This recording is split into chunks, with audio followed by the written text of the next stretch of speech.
In this video, we'll be looking at the mid formula in Excel. The mid formula lets you extract text from the middle of a cell, starting at a specific character position that you specify. For this example, we have a list of product codes on screen. Each product code has three parts. The first three letters tell us the type of code. Then we have a 4-digit number, and finally, we have a country code at the end. If you have seen previous videos, you will have already seen how you can use the left formula if you want to pull just the first three characters, or you could use the right formula if you want to pull the country code from the end. We'll use the mid formula to just pull the 4-digit numbers from the middle. Let's take a look at the formula. After typing the mid formula and the open paren, we see how the formula is built out. The first section is the cell reference that contains data that we want to pull.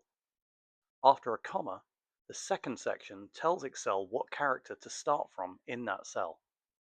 And then, after another comma, you tell Excel how many characters after the starting position that you want to pull.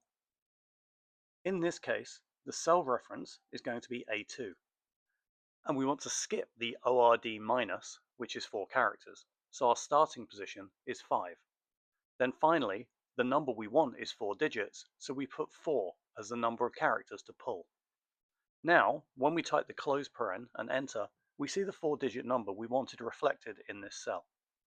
As we know that all the remaining cells have the same format, with the number starting at position 5 and it being a 4-digit number, we can just drag this cell down and it will automatically update the cell references in the formula and show us the results we wanted in each row. And that's it for the mid formula. It's useful when you need to pull specific data out of the middle of codes, IDs, references, or any other consistent text pattern. If this video has been useful, please consider liking it and subscribing to the channel for more Excel tutorials.